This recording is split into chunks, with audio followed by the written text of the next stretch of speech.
The path led to Lord Buddha's first sermon. After the Enlightenment, the Buddha spent 7 weeks around the sacred Bodhi tree.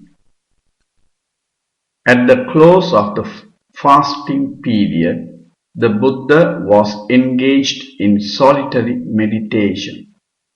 He thought, "With difficulty have I apprehended the Dhamma. There is no need to proclaim it now. This Dhamma is not easily understood by those who are overcome by lust and hatred. The lust-ridden, shrouded by the mass darkness, do not see this Dhamma, which goes against the stream, abstruse, profound, difficult to perceive, and subtle." Eventually his mind turned into inaction and not to the teaching of the Dhamma. Thereupon a celestial being named Brahma Sahampati read the thoughts of the Blessed One, and fearing that the world might perish through not hearing the Dhamma, approached the Buddha and invited him to teach the Dhamma.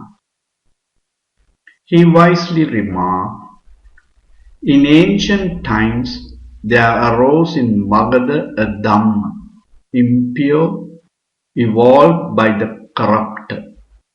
Open this door to the deathless.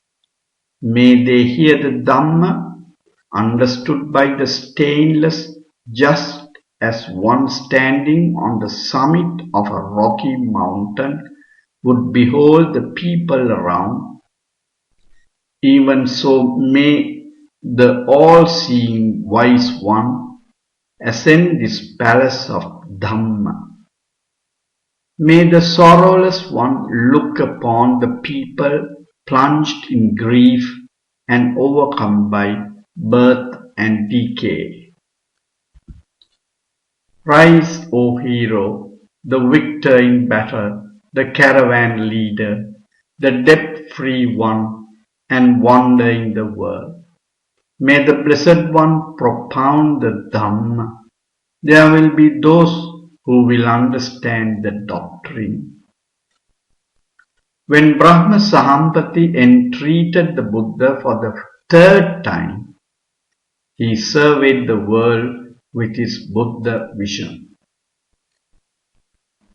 On surveying the world, he perceived beings with little as well as much dust in their eyes, with keen and dull intellect, with good and bad characteristics, who are easy and difficult to be taught, and a few others who live perceiving the dangers of evil and of a future life.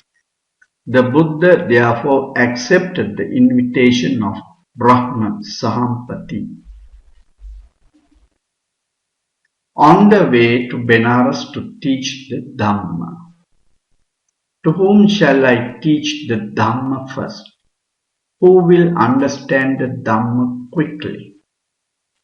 was the first thought that occurred to the Buddha before he embarked on his noble mission.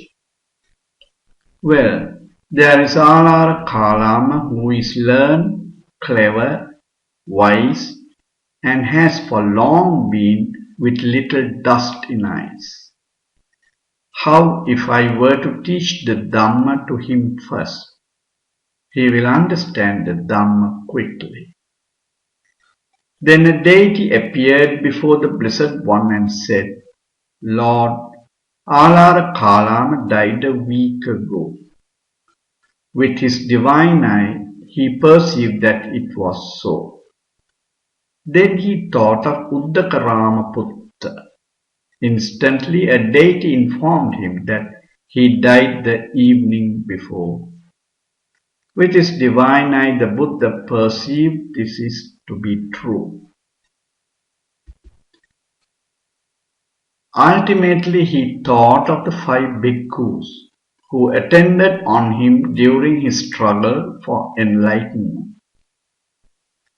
With his superhuman divine eye, he perceived that they were residing in the deer park at Isipatana in Benares. So the Buddha stayed at Uruvela as long as he wished and set out for Benares. On his way to Isipatana, Upaka, a wandering ascetic, saw the Buddha travelling on the highway and said, "Extremely clear are your senses, friend. Pure and clean is your complexion. On account of whom have you renounced, friend? Who is your teacher? Whose doctrine do you profess?" The Buddha replied, "All have I overcome, all do I know. From all am I detached, all have I renounced. Wholly absorbed am I in the destruction of craving, arahantship. Having comprehended all by myself, who shall I call my teacher? No teacher have I, and equal to me there is none. In the world, including the gods, there is no rival to me. Indeed, an arahant am I in this world, an unsurpassed teacher am I. Alone am I, the all-enlightened, cool and appeased am I. To teach the wheel of Dhamma, I go to the city of Kasi. In this blind world, I shall beat the drum of deathlessness. Then, friend, you do admit that you are an arahant, a limitless conqueror?" queried Upaka. "Like me are conquerors who have attained to the destruction of defilements. All the evil conditions have I conquered. Hence, Upaka, I am called a conqueror," replied the Buddha. "It may be so, friend," Upaka curtly remarked, and nodding his head, turned into a by-road and departed. Unperturbed by the first rebuff the Buddha received, he wandered from place to place and arrived in due course at the deer park in Benares. The 5 monks who saw him coming from afar resolved not to pay him due respect, as they misconstrued his change of effort during his struggle for enlightenment. But as the Buddha drew near, his august personality was such that they were compelled to receive him with due honor. Nevertheless, they addressed him by name and by the title Avuso, friend, a form of address applied generally to juniors. The Blessed One advised them not to address him thus, as he had attained Buddhahood. But the skeptical monks refused to believe. For the second and third time, the Buddha advised them. Yet the monks refused to acknowledge his superiority. Finally, the Buddha said, "Do you know, O bhikkhus, of an occasion when I ever spoke to you thus before?" "Nay, indeed, Lord." "The Tathagata, O bhikkhus, is not luxurious, has not given up striving, and has not adopted a life of abundance. An exalted one, O bhikkhus, is the Tathagata. A fully enlightened one is he. Give ear, O bhikkhus. Immortality has been attained. I shall instruct and teach the Dhamma. If you act according to my instructions, you will before long realize by your own intuitive wisdom and thereafter continue attaining in this life itself. The supreme state of the holy life, for the sake of which sons of noble families rightly renounce the household for the homeless life. It was a frank utterance, issuing from the sacred mouth of the Buddha. The cultured monks, though adamant in their views, were now fully convinced of the great achievement of the Buddha and of his competence act as their spiritual guide.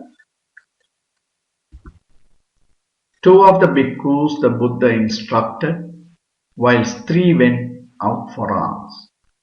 With what they brought, all the six sustained themselves.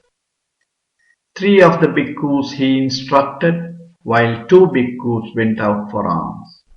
With what they brought, all the six sustained themselves. The Dhammacakkappavattana Sutta was the first discourse the Buddha delivered to them. Hearing it, Kondanya, the eldest, attained Sotapatti, the first stage of sainthood. The other four attained Sotapatti later. It was after hearing the Anantalakkana Sutta, which deals with soullessness, that they all attained Arahantship, the final stage of sainthood. About the five monks. The five bhikkhus who thus attained Arahantship and became his first disciples were Kondanya, Badhya, Vappa, Mahanama and Assaji. Kondanya was the youngest of the 8 Brahmins invited for the naming ceremony, and who alone foretold that the prince would definitely become the Buddha.